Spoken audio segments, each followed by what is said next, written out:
Hey guys, so today's workout is going to be a chipper style workout. Now normally the approach to most workouts includes seeing a series of sets of exercises, so 2 or 3 different sections in the workout where you're doing several different movements in each set for a given number of repetitions.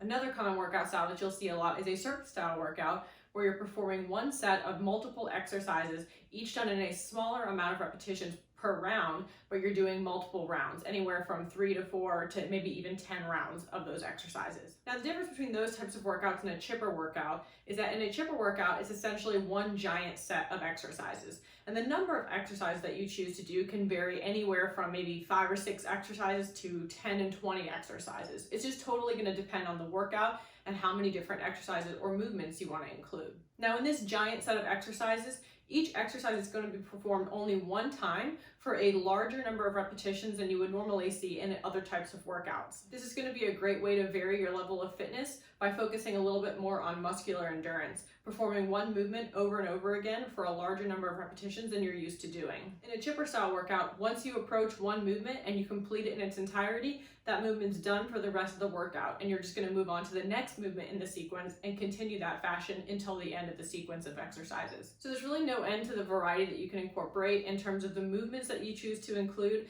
as well as the number of repetitions that you choose to perform for each exercise. Now for the chipper workout that I wrote for you guys today, I chose to do 10 different exercises, and I set the repetitions so that we start with a movement that does 100 repetitions, and then we're going to descend to 90 repetitions for a movement, 80 repetitions for a different movement, 70 for a different movement, and so on until our last movement in the circuit is only going to be 10 repetitions. Now, even though towards the end of this list of exercises, we don't have as many repetitions to perform of those last few movements, there's some of the tougher movements to perform, like inchworm walkouts and burpees. So therefore, there's still that level of challenge maintained in that chipper format where you're doing a higher volume of a more difficult exercise, even though you're not doing maybe 100 reps of it.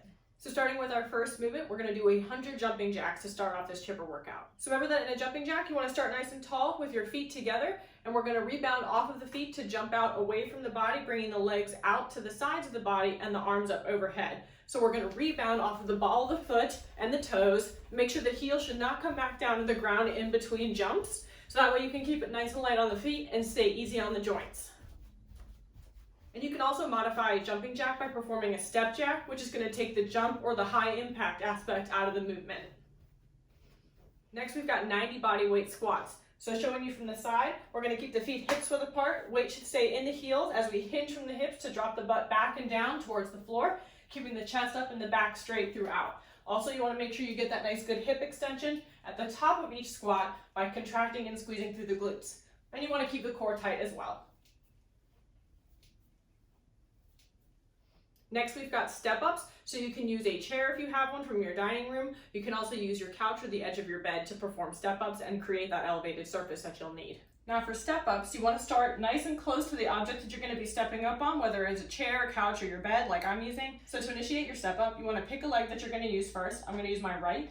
Bend the knee, raise the leg up, plant the foot solidly on the surface you're stepping up onto, and then push off that back leg, engaging through the glute and the hamstring to meet that back leg up to the first leg that you raise up onto the step or platform. And you'll simply step back down, and then the last leg to come off should be the first leg that was raised onto the step.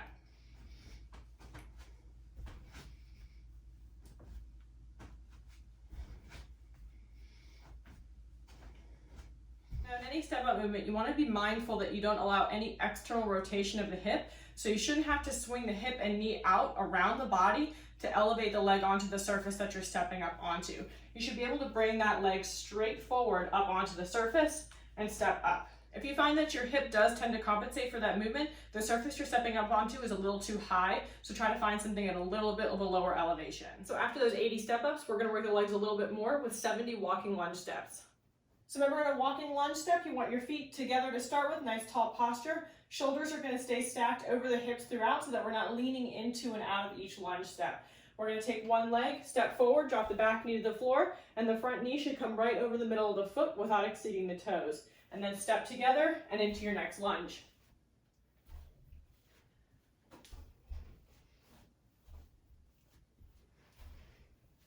Next, after those 70 walking lunge steps, we're going to attack the core and some shoulder stability as well with 60 plank rotations. So in a plank rotation, we want to set up at the top of a plank position on our palms, aligned underneath the shoulders, and make sure the feet are about hips width apart and the body is nice and straight. From here, we want a nice slow controlled motion as we open up to one side of the body, extending the fingertips to the ceiling, and then planting the hand back down as we rotate toward the floor.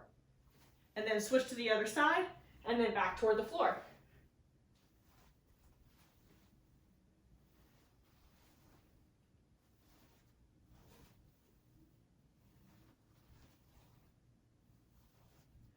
Remember that with plank rotations, especially since it's a larger chunk of repetitions that you're performing here, if you need a little bit of an assist on that movement, you can perform them on an inclined surface like the edge of a chair, couch, or your bed to reduce the effects of gravity a little bit and make it a little less demanding on the core in order to execute the movement. So next, after our 60 plank rotations, we're going to shift to 50 sit-ups. So for our sit-ups, we're going to start nice and tall, chest up, shoulders stacked over the hips, legs away from the body, either with a slightly bent knee or the legs fully straightened if you want.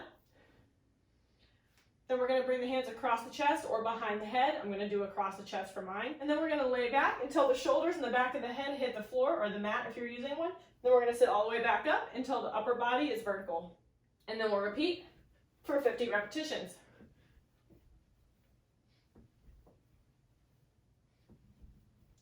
Now remember that sit-ups can always be modified to crunches, but since it is a reduced range of motion, if you choose to do crunches instead of sit-ups, you want to double the repetitions. So for crunches, you want to bring your feet flat on the floor, hands either across your chest or behind your head, and then you're going to simply curl the head, neck, and shoulders off of the floor, and then slowly lower back down.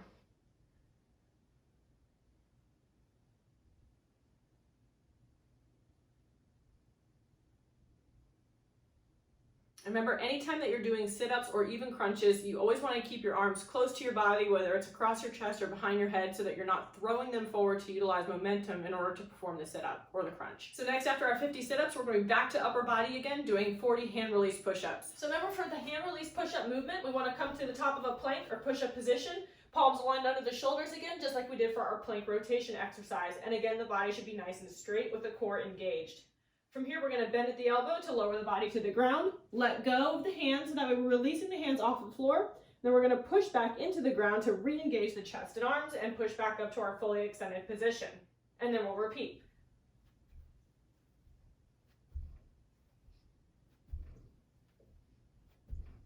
Remember that push-ups can always be done from a kneeling position as a modification. So in a kneeling push-up, you still want your hands aligned underneath the shoulders, but the knees should be down on the ground and the hips should be slightly forward from the knees so that the shoulders, back, and hips form a nice straight line.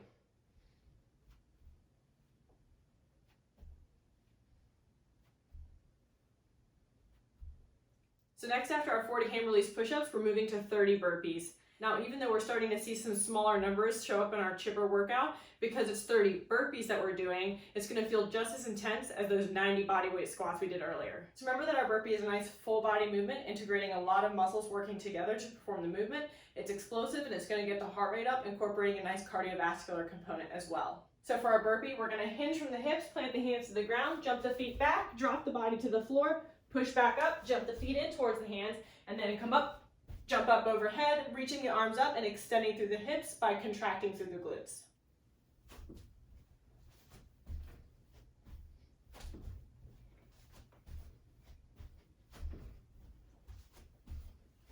Now, a burpee can be modified to reduce the impact involved in the movement by doing a step burpee. Now, in a step burpee, the movement pattern is very similar. We're still going to hinge from the hips, place the hands to the ground, but now we're going to step 1 foot back at a time, drop the body to the floor, push back up, bring the feet in one at a time, and then simply stand, extending the hips at the top and still squeezing through the glutes. We're just taking out that jump at the top.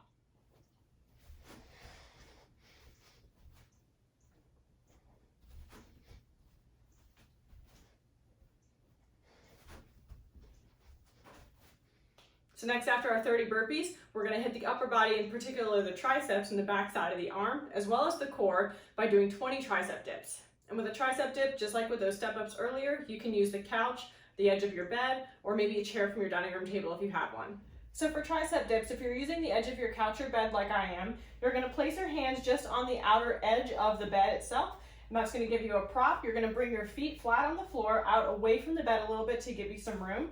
From here, what you're gonna do is scoot your butt off of the bed. Make sure that your shoulders are pulled back so your chest is open and the upper body is nice and tall. Again, shoulders should be stacked over the hips just like you would in a lunge position. From here, we're gonna bend at the elbows to drop the body down alongside the bed, and then we're gonna push back up till the arms are fully extended at the top of the movement.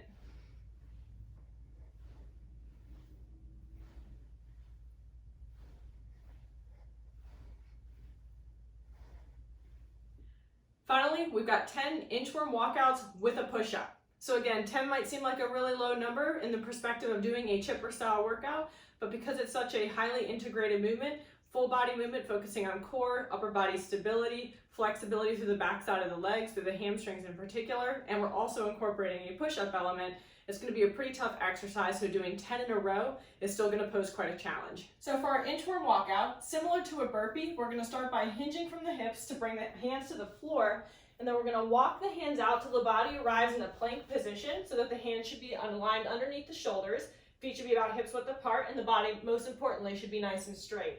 From here, we're going to bend at the elbow to do our push-up, and at the top of the push-up, we're going to slowly walk our feet in towards our hands, keeping our legs as straight as possible. Then from here, we're going to walk our hands back out to perform the next rep.